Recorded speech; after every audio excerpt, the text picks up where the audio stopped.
నమస్తే, welcome to our channel. నేను మీ సిరి.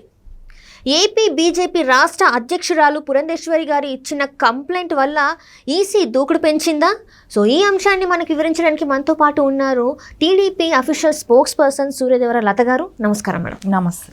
మనం ఇప్పుడు చూస్తుంటే ఏపీలో ఈసీ దూకుడు పెంచిందా అని అనిపించేలాగా ఉంది. కొన్ని అంటే బదిలీలే కావచ్చు, అంటే ఇప్పుడు జరుగుతున్న కొన్ని పరిణామాలు చూస్తే పురంధేశ్వరి గారు ఇచ్చిన కంప్లైంట్ వల్లనే ఇవన్నీ ఈరోజు చోటు చేసుకునే అని అనుకోవచ్చా మేడం? మరి ఖచ్చితంగా అయితే అక్కడ మనం చూస్తూనే ఉన్నాం. ఏంటంటే ఒక సామాజిక వర్గం వాళ్ళని అందరినీ కూడా హైయర్ పోస్టులన్నీ కూడా, ఇప్పుడు ఒక డీజీపీ గారిని తీసుకుందాం, రాజేంద్రనాథ్ రెడ్డి గారే తీసుకుందాం. ఆయన వచ్చిన తర్వాత కూడా ఎన్ని రకాల అంటే టీడీపీ ఆఫీస్ మీద దాడులే కానివ్వండి, ఫైర్ కాల్చడం, కొన్ని ఏరియాల్లో జిల్లాల వారీగా ఉన్న ఆఫీసులు కూడా ధ్వంసం చేయటమే కానివ్వండి, ఆ నాయకుల్ని కొట్టడం కానివ్వండి, చంపటం కానివ్వండి, ఇవన్నీ కూడా జరుగుతూ ఉన్నా కూడా ఎక్కడా కూడా ఆయన ఖండించలేదు. మనం గతంలో చూస్తే ఇదివరకు కూడా పార్టీ ఆఫీస్ మీద కూడా ధ్వంసం జరిగింది. సో అప్పుడు కూడా అప్పుడు డీజీపీ కానీ ఎవరు కూడా పట్టించుకోవట్లేదు. ఈయనకి యాక్చువల్లీ కూడా ఈయన డీజీపీ అయ్యే అవకాశం కూడా లేదు. ఈయనకి ప్రమోషన్ ఇచ్చి తీసుకొచ్చుకున్న విధానం, ఎందుకంటే ఈయన చెప్పినట్టు వింటాడు, జగన్మోహన్ రెడ్డికి అనుచరుడు లాగా పనిచేస్తాడని. డీజీపీకి అర్హతలు లేకపోయినా కూడా ఆయనని, ఎందుకంటే ఈయన జూనియర్, ఈయనకన్నా సీనియర్స్ ఉన్నారు, వాళ్ళకి ఇవ్వాల్సిన అవకాశం ఉంది. వాళ్ళకన్నా కూడా ఈయనకి ఇవ్వటానికి రాజేంద్రనాథ్ రెడ్డి గారికి ఇంట్రెస్ట్ చూపెట్టడం జరిగింది. ఆయనకి ఇచ్చిన ఆయన కృతజ్ఞత చూపెట్టుకునే అవకాశం ఎలా వచ్చిందంటే, తెలుగుదేశంని ఆపోజిషన్ పార్టీలని హింసించడంలో ఆయన కృతజ్ఞత చూపెట్టుకుంటున్నాడు. ఎందుకంటే వాళ్ళు చేసే పనులకు అన్నిటికీ కొమ్ముగా వస్తున్నట్టే కనపడుతుంది. అంతెందుకు ఎంత కొమ్ముగా వస్తున్నాడు అనిపించడానికి ఏంటంటే, మొన్న ప్రధాని వచ్చిన సభకి మనం చూస్తే అక్కడ మైకులు పనిచేయకపోవటమే కానివ్వండి, అక్కడ ఎవరిని గురించి అంటే అక్కడ టవర్స్ ఎక్కేసిన వాళ్ళని కూడా పోలీసులు పట్టించుకోకపోవటమే కానివ్వండి, వెనక నుంచి వివిఐపీలు గ్యాలరీ లెక్క బాటిల్స్ ఇట్లాంటివన్నీ విసరటమే కానివ్వండి. అంటే ఒక దేశ ప్రధాని వచ్చినప్పుడు ఎంత స్ట్రిక్ట్గా ఉండాలి, ఎంత సెక్యూరిటీ ఉండాలి.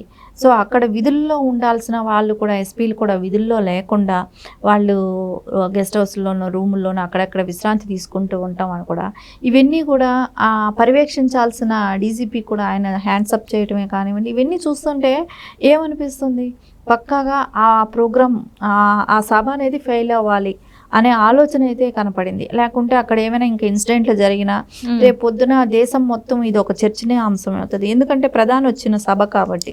సో ఇవన్నీ కూడా అదన్నీ అపోజిషన్ పార్టీలకి ఇది అంటగట్టాలనే ప్రయత్నం చేయటమే కానివ్వండి, మనకు స్పష్టంగా అక్కడ కనపడుతూనే ఉంది. దానికోసమే ఆయన ఏవైనా జరగని, అక్కడ అల్లర్లైనా జరగని, కొట్టుకొని అనే విధంగానే వదిలేశాడు. ఆ సభని పట్టించుకోలేదు. దేశ ప్రధాని అయిన ఆయన మోడీ గారే మైక్ తీసుకొని వాళ్ళని పైన నుంచి కిందకి దింపటమే కానీ మనం అందరం కూడా చూసాం. సో ఇవన్నీ కూడా ఎలా జరుగుతున్నాయి? సో ఇవన్నీ జరగటానికి రీజన్ ఏంటంటే డీజీపీ గారు. సో ఇలా కొంతమంది పేర్లు కానివ్వండి, ఇవన్నీ కూడా పురంధేశ్వరి గారు ఇవ్వటం జరిగింది. ఇంకొక విషయం కూడా, టీటీడీ బోర్డు మెంబర్ ధర్మారెడ్డి గారు, అసలు ఆయన మీద అంటే అక్కడికి వచ్చే భక్తులు ఎవరైనా ఫండ్స్ ఇస్తారా పార్టీకి అని వసూళ్లు చేయటం మొదలుపెట్టారు. అక్కడ నుంచి ఫండ్స్ తీసుకునేదానికి టీటీడీలో అంటే దేవస్థానానికి వచ్చే భక్తుల దగ్గర నుంచి సో ఫండ్స్ ఇలా వైకాపాకి మరలించడమే కానివ్వండి, సో అక్కడ అర్చిత సేవలు కానివ్వండి, వాటిని అంతా కూడా రేట్లు పెంచటం. సో ఎక్కువ అంటే లిమిటెడ్ ఉండేది ఇది వరకు అంతా, ఎప్పుడు కూడా దాన్ని ఎక్కువ టికెట్స్ మనం డిస్ట్రిబ్యూట్ చేసేటట్టు చేయటమే కానివ్వండి, ఆ ధనమంతా కూడా పార్టీకి డైవర్ట్ చేయటమే కానివ్వండి, ఇవన్నీ కూడా వైసీపీ సొంత పార్టీ లాభమే కానివ్వండి, వాళ్ళ సొంత ఖజానాలు నింపుకుంటుంది ఎప్పుడు. అదన్నీ కూడా ఇప్పుడు పురంధేశ్వరి గారు ఒక్కోటి బయట తీయటమే కానీ ఇవన్నీ జరిగింది.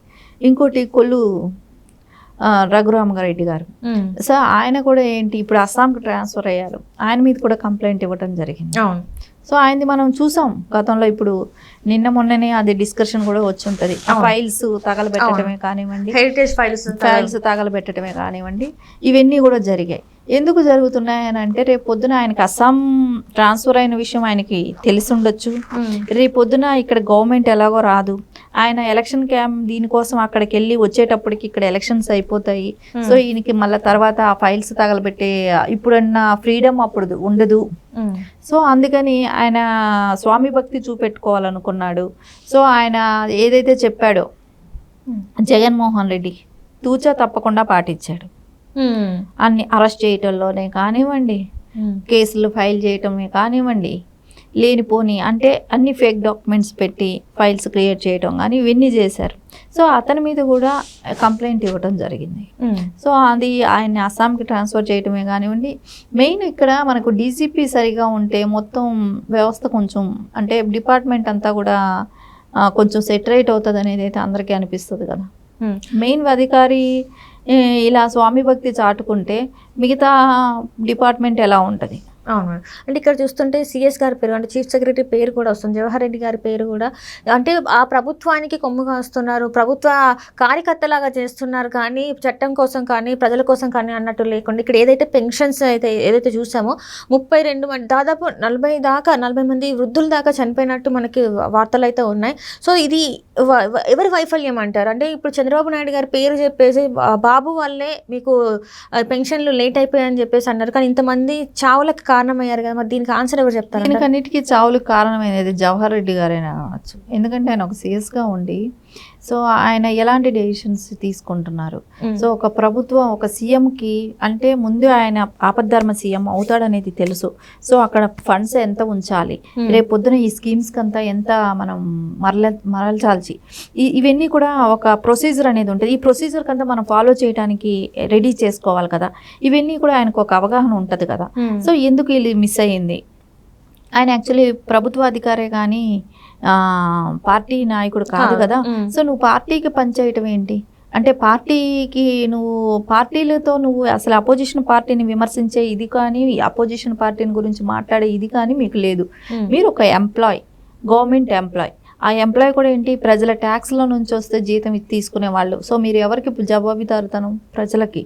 అంతేగాని మీరు ఎట్లా డిసైడ్ చేసుకొని ఆ విషయాల్లో అన్నిట్లో కూడా ఎంటర్ అవటం, ఆ వృద్ధులు చనిపోవటంలో కారణమైన కారకర్తగా ఆ వ్యక్తి కూడా మీరు కూడా వన్ ఆఫ్ ద ఇది అవుతారు. జగన్మోహన్ రెడ్డికి ఎంత బాధ్యత ఉందో ఆ బాధ్యత ఆయనకు కూడా ఉంది. సో ఎందుకు స్వామి భక్తి చాటుకోవటం కోసం ఇంతమంది ప్రాణాలని బలి పెట్టాల్సిన అవసరం ఏంటి? సో అనేది అయితే ఖచ్చితంగా వీళ్ళందరూ ఏం చేస్తున్నారు అప్పుడు జవహర్ రెడ్డి గారు లాంటి వాళ్ళు వీళ్ళందరూ కూడా. సో వీళ్ళందరినీ కూడా మనం చూస్తున్నాం.